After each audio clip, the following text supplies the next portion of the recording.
Boa noite, doutor Ulisses, doutor Igor. É um prazer tê-los aqui. Estamos dando início aí ao primeiro simpósio organizado aí pela Liga de Neurologia e Neurointervencionismo, a LANES, Neurocirurgia. Vamos fazer um debate hoje, né, uma mesa redonda, para discutir alguns assuntos aí, e o foco da nossa palestra vai ser o neurointervencionismo e a neurologia vascular. Eu queria pedir para os senhores para se apresentarem, por favor, falar um pouco da trajetória de vocês, desde a formação acadêmica, se vocês puderem aí, para a gente situar aí o pessoal que está assistindo também. Por favor, doutor Igor, se puder começar aí. Bom, prazer, obrigado aí pelo convite, em primeiro lugar. Acho que sempre essas discussões são extremamente importantes para vocês que estão dentro das ligas conhecerem um pouquinho da realidade do neurointervencionismo, que às vezes muitas pessoas não conhecem, né? Então, como o Matheus já falou, meu nome é Igor Pagioli, eu sou formado pela EMESCAM, formei em 2010 e fiz neurologia clínica na Santa Casa de São Paulo. Depois eu fiz neurointervenção, a neuroradiointervenção na Unifesp, Escola Paulista de Medicina, e depois eu fiz um fellow em Paris, no Hospital Obstétrico em Paris, por 1 ano e 9 meses, mais ou menos. Depois um outro fellow em Essen, na Alemanha, no Hospital Alfred Krupp Krankenhaus. E agora eu sou médico neurointervencionista do Hospital Estadual Central, aqui em Vitória. Doutor Ulisses. Bem, boa noite também, obrigado aí pelo convite. Essa participação com os alunos é sempre interessante, né? A minha formação começou também na EMESCAM, eu fiz medicina na EMESCAM, me formei em 2010, e depois eu fui fazer neurocirurgia na Unicamp. Aí foram 5 anos de formação, depois eu fui fazer neuroradiologia intervencionista na Beneficência Portuguesa, no serviço do Dr. Rony Pisk, e nesse meio tempo junto eu fiz mestrado em ciências neurológicas, né? Terminando, eu vim para cá e agora eu trabalho como neurocirurgião, neuroradiologista intervencionista nos hospitais da Grande Vitória, no sistema privado de saúde. Certo. Dando início, então, aí à discussão, a gente trouxe algumas perguntas aqui que o pessoal achou pertinente de perguntar para a gente botar em pauta aqui. E aí a gente pode fazer uma conversa, né, baseada nessas perguntas, aí a gente vai complementando e os senhores vão ensinando assim e falando a opinião de vocês. A primeira pergunta que nós selecionamos aqui foi a seguinte: quais os caminhos um estudante de medicina deve percorrer para se tornar um neurointervencionista? Quer começar, Igor? Posso. Então, eu acho que aqui na mesa redonda a gente já começa a ter uma visão que é uma área de atuação que ela é bem heterogênea. Então, vocês viram que o doutor Ulisses ele é neurocirurgião de formação básica e eu sou neurologista. Aqui no Brasil, para você ter a possibilidade de fazer a prova para neurointervenção, pela neuroradiologia intervencionista ou neuroradiologia terapêutica, são os nomes mais conhecidos aí dessa área de atuação, dessa especialidade hoje, você tem que ter 3 formações básicas, né? Ou neurologia clínica, ou a neurocirurgia, ou radiologia. Então, você tem que fazer uma residência, que é um critério para você entrar depois de fazer essa prova da neurointervenção. E aí eu acho que existem algumas diferenças aqui, por isso que eu falei que no Brasil, essas 3 especializações antes da neurointervenção são obrigatórias. Fora do país, por exemplo, na França, é obrigatório ser radiologista. Então, todos os grandes centros franceses são com médicos que fizeram radiologia e depois foram para neuroradiologia intervencionista. Mas, hoje, se a gente está conversando aqui um pouquinho sobre o Brasil, você obrigatoriamente vai fazer uma das 3 residências ou especialização e depois ter o título de especialista para fazer a prova, né? Então, ou neurologia clínica, como eu, ou neurocirurgia, como o Dr. Ulisses, ou radiologia. Então, depende muito aí do seu perfil. Muitas pessoas me perguntam também, né? Alguma diferença no mercado entre radiologia, neurocirurgia ou neurologia para depois fazer? Eu creio que não sei qual que é a opinião do Ulisses, mas eu vejo que na hora da prática, cada um vai ter o seu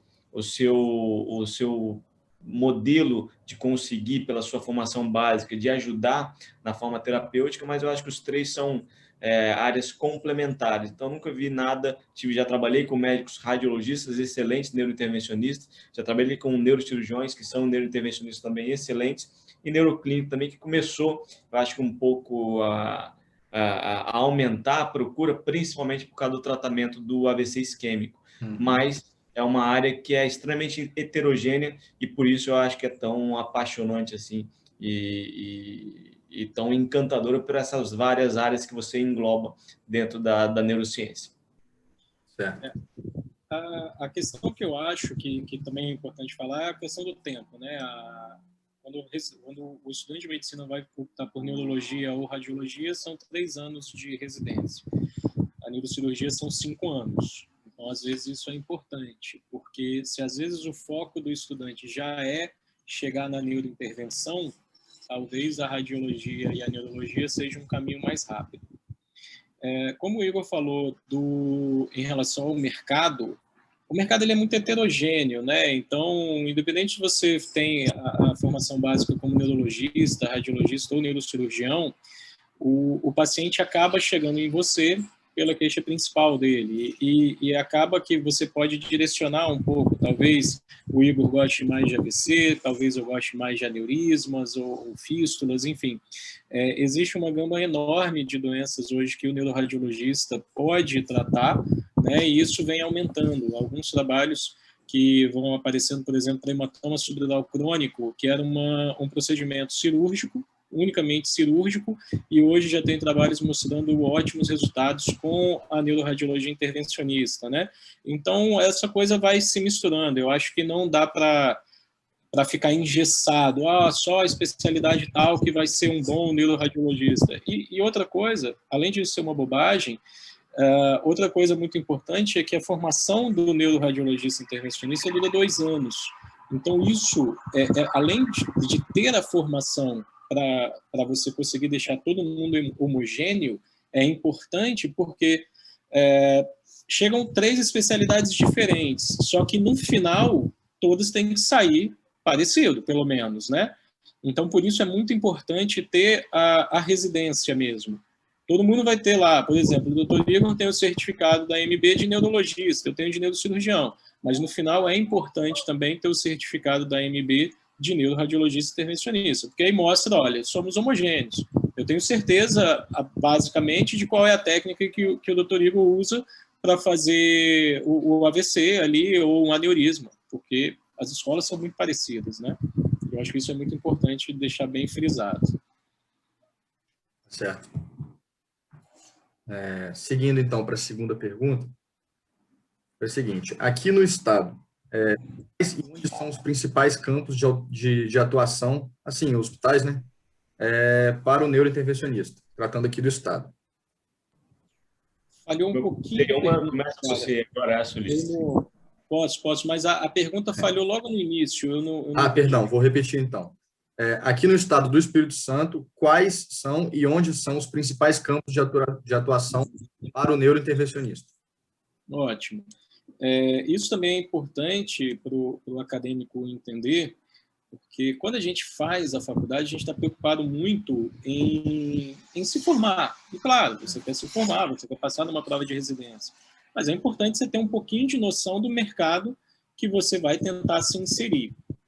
A gente pode dividir em 2 modelos, o sistema público de saúde e o privado, né? O Igor vai poder falar melhor sobre o sistema público, ele começou a trabalhar no Hospital Central, né? E eu faço parte mais do serviço privado, tá? Hoje, a grande maioria dos hospitais aqui de Vitória tem a máquina. Então, quando a gente fala tem a máquina, significa o quê? Eu preciso de uma máquina na hemodinâmica, tá? Com o mínimo de recursos necessários para poder fazer um tratamento adequado. Então, hoje, a grande maioria dos hospitais tem máquinas boas, com os recursos necessários para você fazer qualquer tipo de tratamento pela neuroradiologia intervencionista, tá? Inclusive no sistema público. A máquina do Hospital Central é muito boa, tá? A gente, às vezes, fica pensando, né? Poxa, a parte pública não vai ser tão boa quanto a privada. Pelo contrário, a máquina do Central é melhor do que muitos hospitais aqui da Grande Vitória, tá? E aí, o profissional vai ter que se inserir basicamente alguma equipe, né? Ou ele começa uma carreira solo, não sei, mas ele vai precisar se inserir em alguma equipe e começar a trabalhar. Tá certo. Doutor Igor, tem alguma coisa a acrescentar? Eu acho que só para complementar isso que o Dr. Ulisses falou, é importante entender que, por ser uma especialidade extremamente heterogênea, além de falar desse campo de trabalho tanto privado e público, a gente tem que entender que a gente consegue tratar e ajudar muitas áreas da medicina. Então, por exemplo, como a gente já falou um pouco aqui, a neurointervenção ela consegue trabalhar muito bem com a neurologia vascular, porque pelo tratamento dos AVCs isquêmicos na fase aguda e também na fase subaguda, por exemplo, tratamento de estenose de carótida sintomática ou assintomática, dependendo. Então, a gente consegue ter esse campo de atuação da neurologia vascular. Aí a gente vai pensar muito mais no AVC isquêmico ou na estenose de carótida para fazer uma angioplastia de carótida. Se a gente for pensar na neurocirurgia, a gente tem as doenças muito mais hemorrágicas, vamos colocar dessa forma. Então, aneurismas intracranianos rotos na fase aguda, a gente vai também ajudar a auxiliar nesse tipo de tratamento. Se a gente for pensar nas hemorragias intraparenquimatosas, às vezes vai precisar de uma angiografia diagnóstica para excluir que não tenha outra malformação, por exemplo, uma malformação arteriovenosa. Então, a gente auxilia também a neurocirurgia. Outro dado importante, as fístulas arteriovenosas durais. Então, é outro campo de atuação que a gente pode ajudar muito na neurointervenção. E, além disso, também tem as doenças, as malformações medulares, né, da medula, que a gente consegue, que são doenças extremamente complexas para fazer o diagnóstico. Tem aí mais ou menos um tempo de 24 meses para fazer um diagnóstico, uma fístula dural medular. Às vezes passam muitos médicos para conseguir fazer um diagnóstico como esse. Mas não só isso, a gente também pode ajudar muitas outras áreas. Por exemplo, na área de tumor, a gente pode fazer embolização pré-operatória de meningiomas, por exemplo, fazer uma embolização para tentar diminuir o sangramento na fase operatória para o neurocirurgião. Ou existem alguns casos que a gente pode ajudar também a parte da otorrino. A otorrino tem os nasoangiofibromas, a gente consegue fazer embolização pré-operatória também. Tumores glômicos, cirurgia de cabeça e pescoço, a gente consegue fazer também embolizações desse tipo. E a gente pensar também em outras áreas que poucas pessoas conhecem, por exemplo, retinoblastoma, então um tumor muito comum intraocular na criança, na pediatria. A gente consegue fazer a infusão de quimioterápico intraarterial, na artéria oftálmica, a gente navega um catéter até a artéria oftálmica e consegue ajudar também a evitar a enucleação dos olhos do globo ocular dessas crianças com retinoblastomas. Então, também temos malformações congênitas, por exemplo, malformação da veia de Galeno, é uma outra área que a gente consegue também ajudar na pediatria. Então, percebam, além desse campo que a gente tem que pensar do meio de trabalho, você tem que pensar no que vai ser o seu dia a dia. Então, é claro, nosso dia a dia vai ser muito mais aneurisma, vai ser muito mais malformações arteriovenosas, o AVC que vem crescendo muito, o AVC isquêmico, mas existem muitas outras áreas. Por isso, o dia a dia da neurointervenção é extremamente vasto. Essa semana a gente teve tratamento de malformação arteriovenosa, aneurisma intracraniano roto, aneurisma intracraniano não roto, tratamento na fase aguda de AVC e as angioplastias. Então, é um tratamento extremamente vasto. Isso também você vai ter que colocar na sua balança quando você for decidir pela sua especialidade, se é isso que você realmente quer, se é isso que você vai querer no seu dia a dia. Então, uma dica é você tentar acompanhar também um serviço que tenha um volume que em todas essas áreas, para você ter a certeza que é isso também que você vai poder fazer. Então, esses campos, não só aqui no estado, em qualquer local que você for, que tiver um serviço de neurointervenção, todas essas áreas vão ser englobadas. É claro que a frequência vai ser variada, a aneurisma vai ser muito maior, o AVC isquêmico vem crescendo se estiver num setor ou num serviço organizado para isso também. Então, o campo, seja aqui no estado, seja fora, nessa parte muito mais teórica de trabalho em campo e não da parte privada ou pública, você consegue também pensar no que você pode tratar e quais as doenças ou quais as áreas da medicina que você pode auxiliar também. Isso de acompanhar o serviço é muito importante, tá? Porque eu já vi muita gente, na época da residência da neurocirurgia, chegando lá para, ou às vezes como R1, ou como estagiário, né? Um interno e tal, e não tinha noção nenhuma do que era a vida do neurocirurgião, ou depois do neuroradiologista intervencionista, e ou ficava mais encantado, ou desencantava completamente, né? Então, isso é importante. Às vezes, por exemplo, eu tenho colegas da neurocirurgia que acham a neurointervenção chato, porque a gente trabalha em escala de cinza, é a vida do radiologista, né? Sim. E eles acham isso, poxa, isso é chato, como é que você consegue viver com isso? Tipo, pô, eu adoro, eu viveria somente dentro de uma hemodinâmica, se pudesse, entendeu? Então, a parte aí que o Dr. Igor falou de acompanhar um serviço é realmente muito importante. Certo.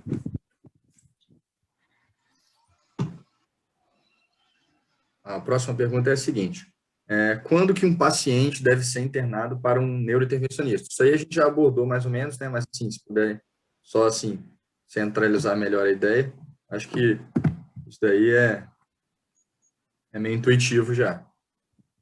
É o que o Igor falou agora. Eu acho que ele citou várias doenças. Dentro de várias áreas da medicina, a gente consegue ter doenças relacionadas com a neuroradiologia intervencionista. Alguns tumores, por exemplo, ele falou do meningioma, mas está crescendo alguns estudos sobre gliomas também, inclusive o glioblastoma multiforme, da parte do otorrino, cirurgia de cabeça-pescoço, né? Então, o paciente que vai procurar um neuroradiologista intervencionista, eu acho que são esses que ele citou. É o que ele pode continuar acrescentando aí. Uhum. Eu acho que, como eu acho que eu falei, até exagerei na resposta anterior, englobei essa outra, perdão, Matheus, mas é que eu realmente sou um cara, sou um entusiasta da neurointervenção e realmente gosto. Eu fiz, como o Ulisses falou, eu entrei já na minha residência básica pensando em fazer neurointervenção depois. Então, já era meu foco final. Então, eu sempre estudei e gostei muito da parte de neurointervenção.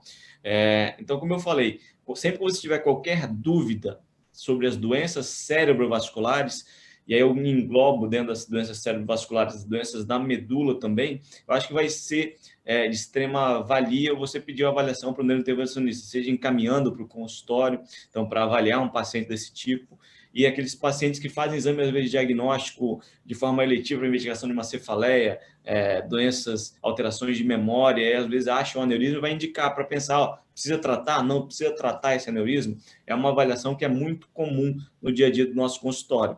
Uma outra coisa, eu acho que a gente às vezes esquece também, por exemplo, existe um tipo de doença chamada hipertensão intracraniana idiopática, então, que é muito comum nas mulheres jovens, normalmente obesas também, isso é um quadro presente nessas pacientes, e elas têm, às vezes, aumento da pressão intracraniana sem saber o motivo, e começa a fazer punção lombar, pressão de abertura extremamente elevada, começa a tratar com medicações, por exemplo, a furosemida, a cetazolamida, são duas medicações que a gente consegue tratar, topiramato também, e ele não tem resposta. E às vezes se encaminham para a gente faz um exame de angiografia e vê que tem uma estenose num seio venoso.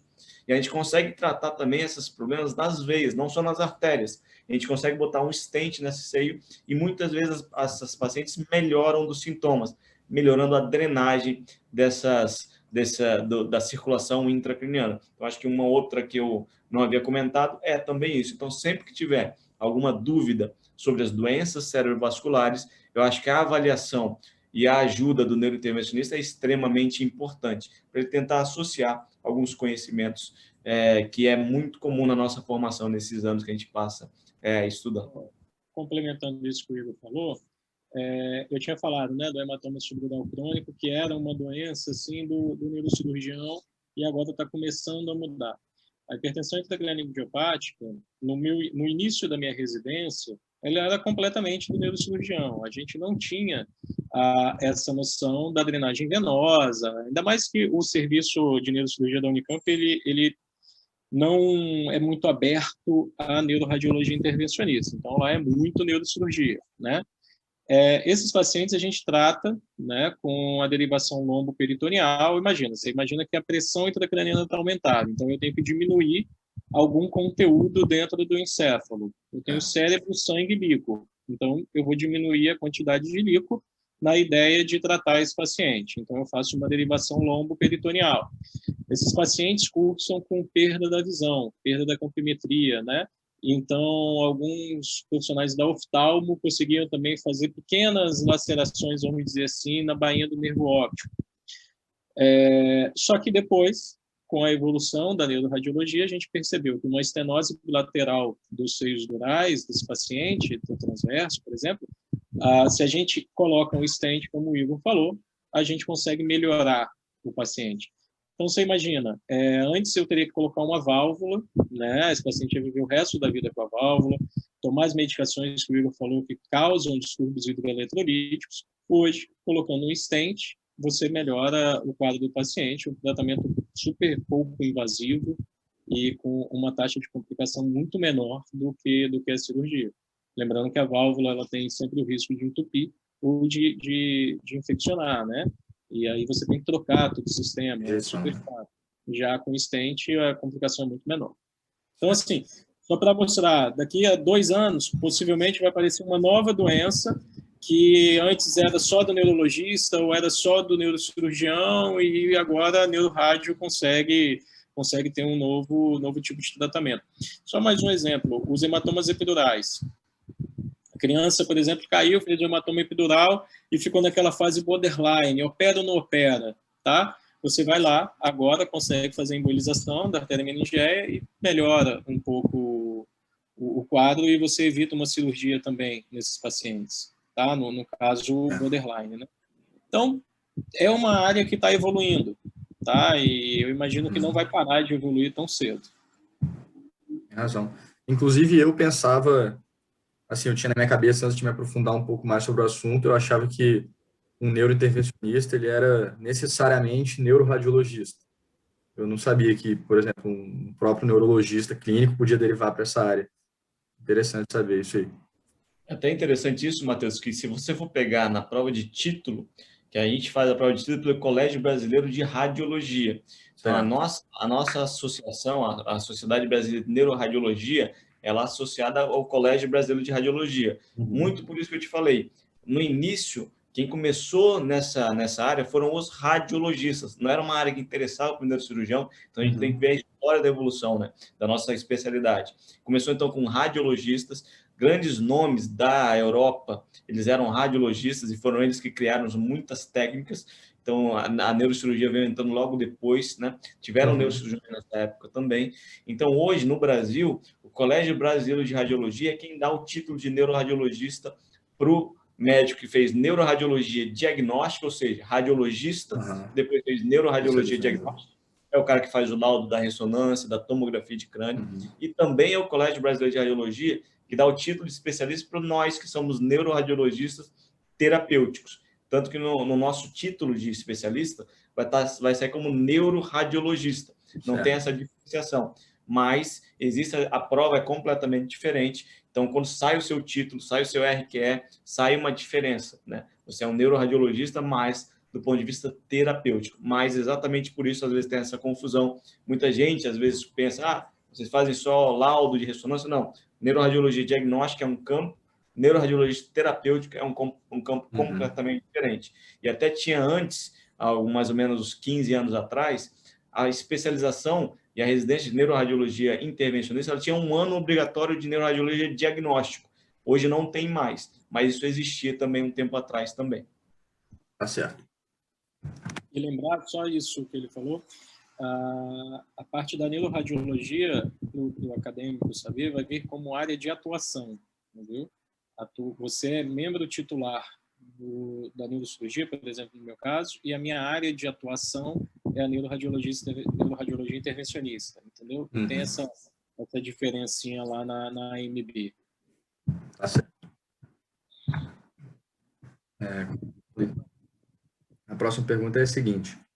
Quais são os benefícios do neurointervencionismo terapêutico diante das terapias convencionais? Pode ir lá, eu. Bom, eu acho que se a gente for comparar, vai depender muito de qual terapia a gente vai comparar. Então, primeira coisa, a gente vai vamos pensar então em áreas, né? Então, o AVC isquêmico, eu vou comparar a trombectomia mecânica, um tratamento endovascular que a neuroradiologia intervencionista faz, com a terapia convencional, que seria só o RTPA, o Actilise, o Alteplase, endovenoso, uma medicação. Já foi comprovado com 5 estudos desde 2015 o benefício da trombectomia mecânica. Então, você tem um benefício muito grande para essa forma de tratamento da neurointervenção. Por isso que essa pergunta ela é extremamente aberta, então você vai ter que pensar em várias áreas, né? Então, no AVC isquêmico, eu acho que não tenho dúvida. Se eu tenho uma oclusão de grande vaso, eu tenho que indicar para trombectomia mecânica. Se eu comparar com a terapia convencional, que é a alteplase, ela é muito mais potente nesses casos de oclusão de grande vaso. Então, isso eu não tenho grandes dúvidas. Existem algumas outras coisas que geram muita discussão. Então, por exemplo, se a gente for comparar angioplastia de carótida e endarterectomia, que é uma outra possibilidade que faz cirurgia aberta, é uma discussão tremenda até hoje. Os trabalhos anteriores mostram que há um benefício, às vezes, maior na endarterectomia, mas não foi feito um acompanhamento depois da evolução dos materiais que nós temos hoje. Então, esses estudos saíram antes de 2010. Então, muita gente ainda preconiza a endarterectomia em alguns casos. Em alguns outros casos, a angioplastia de carótida. Também, né, Igor? Não entendi, Luiz, perdão. A seleção dos profissionais que faziam tanto a endarterectomia quanto a angioplastia, ela foi uma seleção um pouco duvidosa, né? Exato. Então, é essa discussão que é difícil a gente saber, né? Dentro dos trabalhos. Quem poderia fazer a angioplastia de carótida teria que ter feito pelo menos 5 na vida. E o cirurgião da endarterectomia tinha que ser um cirurgião sênior. Então, poxa, não dá para você comparar, vamos dizer assim, um iniciante numa técnica com um sênior na outra. Então, essa discussão vai longe, mas é uma discussão boa. Pode continuar. E aí eu só vi que está acabando o tempo da reunião, então vou tentar só ser mais breve, Matheus. Então, acho que se a gente comparar com as terapias convencionais, eu encaro a neurointervenção como tudo na medicina. Você vai tentar ser cada vez menos invasivo e mais efetivo. Em algumas situações, a nossa efetividade ainda às vezes é menor do que a terapia convencional, mas aqui a gente consegue reabordar o paciente e tratar novamente. Então, existem muitas discussões, eu acho que ainda para evoluir a neurointervenção, eu acho que, como o Ulisses falou, acho que só tem a crescer por a gente buscar sempre os procedimentos cada vez menos invasivos. O que, ainda nessa questão, igual o Igor comparou o AVC e a estenose de carótida, ainda existe, que eu acho muito válido lembrar dos aneurismas e das malformações arteriovenosas. Uma área que é muito do cirurgião, né? Eu vim de uma formação muito microcirúrgica e depois eu fui ver a parte endovascular, tanto de aneurismas como as malformações arteriovenosas. Isso que o Igor comentou também é muito importante, porque na cirurgia é tudo ou nada. Você entra e você vai ter que clipar aquele aneurisma. E aí você tem riscos agregados à cirurgia. Não é que na endovascular também não é tudo ou nada, mas você tem uma possibilidade de voltar e agregar mais tratamento a esse paciente. Por exemplo, os trabalhos comparavam clip com coil. A grande maioria dos trabalhos comparam clip, né, que é a microcirurgia, com o coil, que são aquelas espirais destacáveis. Isso já é completamente ultrapassado. Hoje a gente já tem os stents, diversores de fluxo, já tem técnicas que usam web, que são outros dispositivos. Então, é uma discussão longa, é uma discussão válida, mas eu continuo apostando aí na endovascular. Seguindo, então, para a última pergunta. Tendo em vista o alto custo para a saúde pública no tratamento de pacientes com sequelas de AVC, qual é a importância dos programas que vêm surgindo aí de rastreio para pacientes com fatores de risco? Bom, isso a gente estava até comentando antes, né? Já existe os programas para tentar, vamos dizer assim, combater ou controlar e tratar os fatores de risco para AVC. Né? Se esses programas estão sendo efetivos ou não, aí é uma outra discussão. E isso varia muito de cidades para cidades. Por exemplo, Joinville e Vitória são cidades reconhecidamente que estão muito desenvolvidas no tratamento do AVC isquêmico. Para essas cidades estarem recebendo esses pacientes no hospital, significa que a população já está sabendo, a população já está conhecendo e está conseguindo chegar dentro da janela terapêutica. Tá? Existem cidades que, infelizmente, o paciente, mesmo tendo o serviço, eles não chegam dentro da janela terapêutica porque não conhecem os sintomas do AVC. Quem dirá os fatores de risco relacionados, entendeu?